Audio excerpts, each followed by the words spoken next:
हमारा वीडियो में बहुत बहुत स्वागत बा।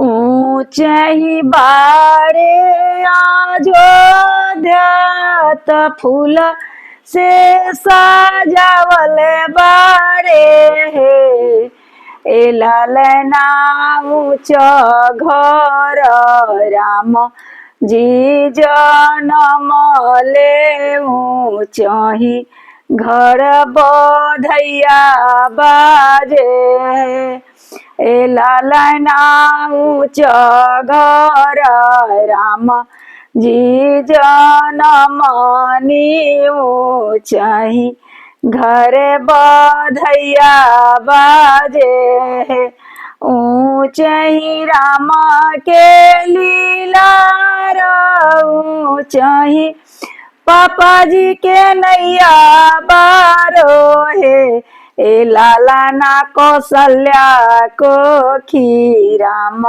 जी जनम ले सो बधैया घरवा बाजेला ए लालना कौशल्या को खीराम जी जनम नी बधैया घरवा बाजेला राजा लुठावे नी अनाधन रानी हाथ कंगना नुहे ए लालना दशरथ घर बाजे ला बधैया सब पित्र लोग आनंद भैनी है ए लालना दशरथ घरवा बाजे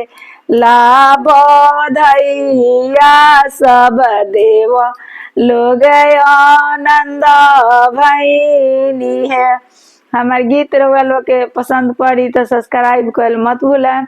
अब बेल आइकन भी दबा दे। हम बहुत बहुत स्वागत हमारा वीडियो में। धन्यवाद।